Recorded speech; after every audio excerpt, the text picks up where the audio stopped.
السلام عليكم ورحمة الله وبركاته. صباح الخير لكم جميعا. عدد الحالات الجديدة المسجلة في ألمانيا 10485.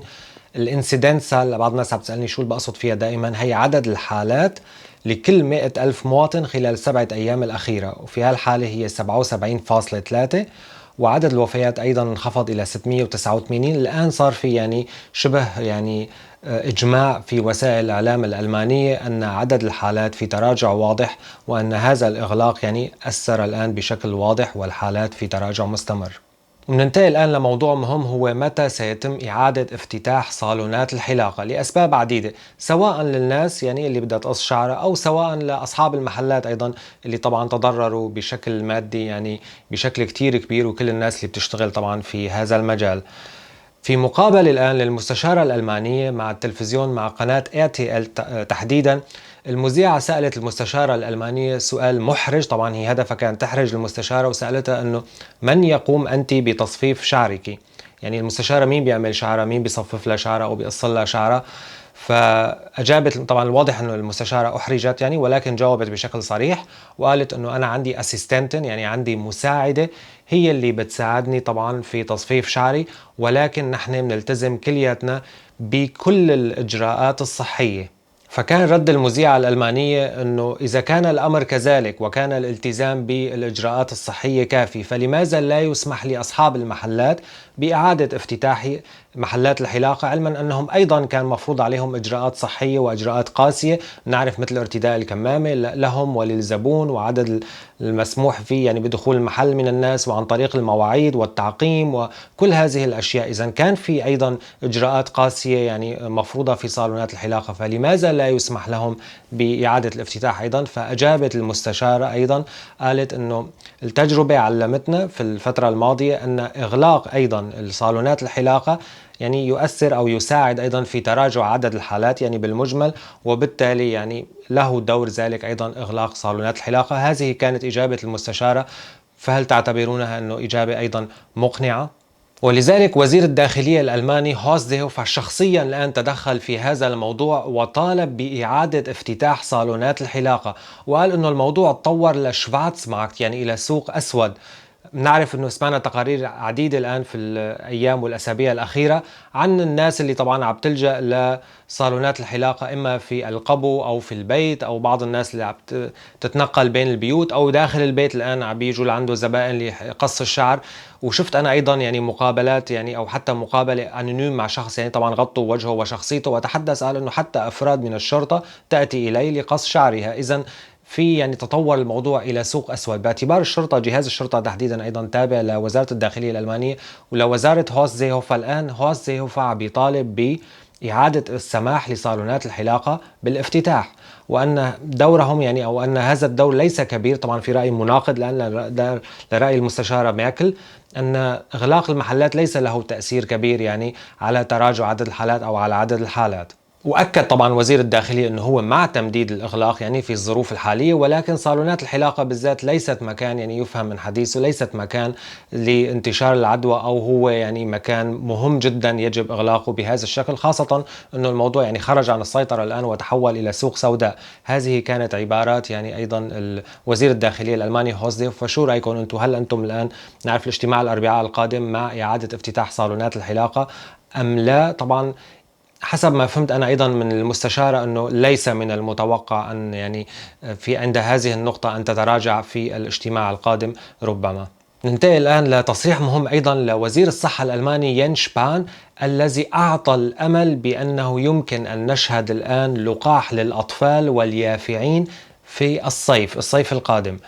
طبعا نحن بنعرف حاليا انه اللقاحات الموجودة هي فقط للبالغين، تحديدا اللقاح بايونتك فايزر هو لفوق ال 16 سنة، كل من عمره فوق ال 16 ممكن يأخذ هذا اللقاح، بينما لقاح موديرنا واسترازينيكا، هي اللقاحات الثلاثة الآن في الاتحاد الأوروبي اللي أخذت تراخيص، طبعا مسموح استعمالها فوق سن ال 18، ولا يوجد لقاحات لحد الآن للأطفال أو اليافعين. وزير الصحة ينشبال الآن يبشر بذلك، وقال أنا عندي علم أن 3 أو 4 شركات قامت بإجراء دراسات أيضا، وربما استعملت هذا طبعا اللقاح أيضا على الأطفال أو اليافعين، يعني في دراسات قد تؤدي يعني بالنتيجة أيضا إلى الحصول على تراخيص ربما باستعمال أيضا لقاحات للأطفال واليافعين. والكل عم يتساءل هل يمكن أنه نحن نعطي اللقاح فقط للكبار السن، بينما الأطفال مثلا في المدارس يعني في المستقبل لما نعيد افتتاح المدارس أن لا يكون لهم لقاح. الآن تبين أيضا أنه العديد من الشركات تعمل أيضا على لقاح للأطفال. والآن رح ننتقل لموضوع تاني، هو موضوع التدخين وأسعار الدخان في ألمانيا. في الحقيقة ألمانيا يعني دولة فيها سعر الدخان عالي جدا وارتفع في السنوات الأخيرة بشكل كبير. أعطيكم فكرة، قديما يعني قبل 10 سنوات تقريبا كان سعر الباكيت في ألمانيا 20 سيجارة 3 يورو، بعدين ارتفع إلى 4 يورو، بعدين نقصوا عدد السجاير، عوض 20 صارت 19، صارت 18، صارت 17، بعدين صار 5 يورو، 5 ونص، 6، الآن يعني تقريبا حسب يعني نوع الماركة طبعا الدخان، ولكن 6 7 يورو يعني أحيانا سعر الباكيت الواحد. فالآن نسبة الضرائب عليه عالية. في الفترة الماضية دائما تم فرض الضرائب على أسعار الدخان بحجة انه يعني الهدف هو منع الناس من التدخين، ومنع ايضا الاعلانات، وتم فرض ايضا هي الصور اللي بنشوفها القاسيه جدا يعني احيانا على علب السجائر، وتم منع ايضا الاعلان عن الدخان ايضا في الاماكن العامه وهالاشياء. ففي يعني في السنوات الاخيره كان يعني حمله قويه جدا على موضوع الدخان، ونسبة عالية من أسعار التبغ يعني وكل منتجات التبغ يعني ومنها الدخان والسجائر يعني نسبة الضرائب فيه عالية جدا. الآن تسريب اللي عن وزارة المالية الألمانية، أولاف شولز طبعا هو وزير المالية في ألمانيا، أنه يعني ربما يجهز لقانون لمرة أخرى رفع أو فرض مزيد من الضرائب على التبغ ومنتجات التبغ وأيضا السجائر الإلكترونية. فمن المتوقع أن يقوم وزير المالية الآن أولاف شولز، الذي لم تعلق وزارته بعد عن هذه التقارير المسربة عن هذه الوزارة، أن يرتفع يعني سعر الدخان بمقدار 25 سنت للباكيت الواحد على 5 مراحل، قد يكون بنسبة 5 سنت في السنة الواحدة يعني على 5 مراحل، فراح يرتفع بنسبة 25 سنت. بينما التبغ اللف أيضا كمان اللي بيلف بيشتروا التبغ يعني بشكل هيك مفروض أيضا ممكن يرتفع التبغ أيضا بسعر هذا 0.75 يعني 75 سنت 0.75 يورو، إذا بنسبة أعلى حتى يعني من السجائر العادية. إذا في هناك الآن أيضا مشاريع. طبعا بعض التعليقات أنا شفتها يعني من قبل الناس يعني على هذا الموضوع هو أنه البحث عن باب جديد لتغطية نفقات هذا الوباء والأموال اللي عم يتم صرفها والضرائب بتحصيلها من مكان آخر، وفي هالحالة طبعا من المدخنين. ننتقل الآن لموضوع الاجتماع القادم للمستشار ورؤساء وزراء المقاطعات. من المتوقع حسب وسائل الإعلام الآن عم تتضح الصورة بشكل أكبر أن يتم تمديد الإغلاق لمدة أسبوعين مرة أخرى. من الأشياء ولكن من المتوقع أن يتم ربما يعني الآن الحديث عن إعادة افتتاحها طبعا هي المدارس ورياض الأطفال. المدارس والروضة من المتوقع أن يتم تخفيف الإجراءات فيها حسب المقاطعة والمكان والمدينة حسب عدد الحالات. عم نلاحظ الآن في تفاوت مرة أخرى بعدد الحالات في ألمانيا. البارحة في منشن انخفضت عدد الحالات حتى لتحت 50 لكل 100,000 مواطن. فمن الممكن أن نشهد يعني طبعا، وبعض المقاطعات عم بتجهز لأن قوانين خاصة فيها بإعادة افتتاح المدارس والروضة بشكل تدريجي يعني. فكل مقاطعة وكل مكان رح يعني مثل ما بنعرف بالتحديدا موضوع المدارس رح نشوف يعني مشاهد مختلفة. بعض المقاطعات ربما بشكل كامل حسب الصفوف بالتناوب تدريس من البيت، رح نشوف أشكال مختلفة يعني. من المتوقع يعني في إعادة افتتاح المدارس، هذا هو المتوقع بالنسبة لنقطة المدارس. أيضا شيء آخر من المتوقع أن يتم إعادة السماح بافتتاحه هو محلات بيع الزهور، بسبب تراكم يعني الزهور أيضا بتعرفوا يعني اللي بيتم زراعتها طبعا لو ما تم بيعها يعني رح طبعا يتم رميها أكيد يعني، وخسائر مادية كبيرة لأصحابها. فربما يعني يسمح مرة أخرى لمحلات بيع الزهور باعتبار يعني نسبة التماس قليلة، أو فرض إجراءات قاسية أيضا على التعامل والتماس في عند بيع الزهور، وبالتالي إعادة السماح لمحلات بيع الزهور بالعمل مرة أخرى. ننتقل الآن لموضوع جدا مهم، هو موضوع إعطاء مساعدة من الجوب سنتر للأطفال والأولاد اللي بيروحوا على المدارس كسعر للكمبيوتر أو لابتوب أو مثلا تابلت ممكن يكون أو طابعة. هذا الحديث في الحقيقة في الإعلام الألماني صار له عدة أيام. طبعا أنا يعني انتظرت أيضا لحتى تتضح صورة بشكل أكبر. على ما يبدو الآن أن وزير العمل في ألمانيا هوبرتوس هايل أعطى أوامره للجوب سنتر بالسماح طبعا صرف مساعدات للعائلات اللي عندهم أطفال في المدارس للحصول على يعني حتى 350 يورو كما يفهم كمساعدة لشراء اللابتوب أو كمبيوتر أو تابلت أو طابعة أو كل الأشياء اللي بتخص يعني التعليم عن بعد والتعليم طبعا الديجيتال الرقمي. ولكن لازم ننتبه لنقطة جدا مهمة. يفهم أيضا من ذلك أنه ضمن يعني السماح بهذه المساعدة ضمن شروط، والشروط اللي بيتم تحديدها هي انه ما يكون في مجال اخر لاستعمال الكمبيوتر. يعني عائلة فقيرة بتاخذ مساعدات من الجوب سنتر على سبيل المثال وما في اي لابتوب في البيت، اي كمبيوتر في البيت، اي تابلت في البيت، فهذا الطفل ما عنده اي مجال ومضطر بسبب انه هو مثلا بالهوم سكولينج عم بيدرس عن بعد، هو قاعد في البيت، بسبب انه مضطر يقعد في البيت وما عنده اي مجال انه يتابع دروسه.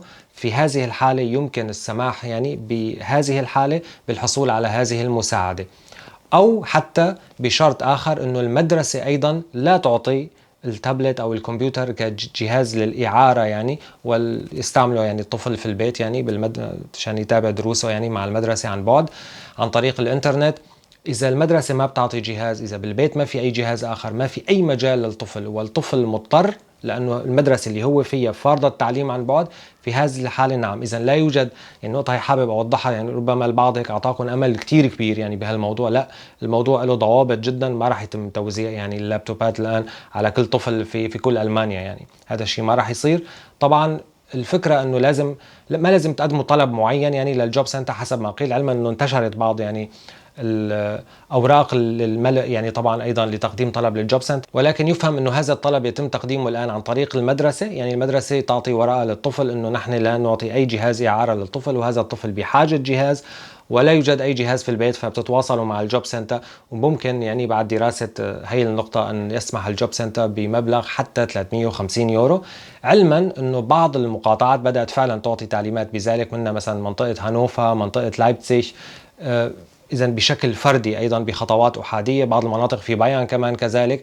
إذا الموضوع ليس عام وشامل ومثل مثلا 150 يورو لكل طفل في ألمانيا، وإنما هو مرتبط بكل حالة فردية.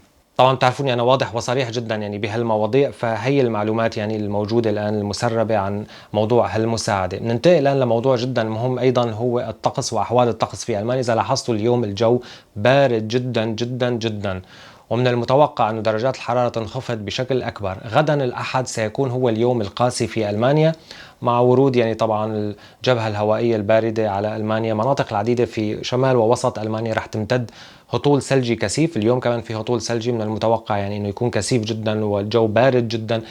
وفرق الإسعاف والإطفائية وكل هدول طبعا التشنيشة هيلفسفياك كلهم الآن عم يتجهزوا ليوم غدا، يعني ربما اليوم ليلا أيضا، لحتى انه يساعدوا، لانه المتوقع انه تنقطع الان الطرقات او خطوط السفر ايضا بالقطار وكل هالاشياء. فتنبيه لكل الناس يعني تنتبهوا جدا لانفسكم، يعني لكل مين بيروح على الشغل بالسياره او على اي مكان يعني اخر او مضطر يسافر، انه تنتبهوا لاحوال الجو بشكل كتير كبير. فبتمنى للجميع السلامة والصحة، وهيك كانت أهم الأنباء في ألمانيا أنا قلت لكم إياها، هيك أهم الأشياء اللي عم بتدور على الساحة. أتمنى أكون أفدتكم من خلال المعلومات. تحياتي لكم جميعا والسلام عليكم ورحمة الله وبركاته.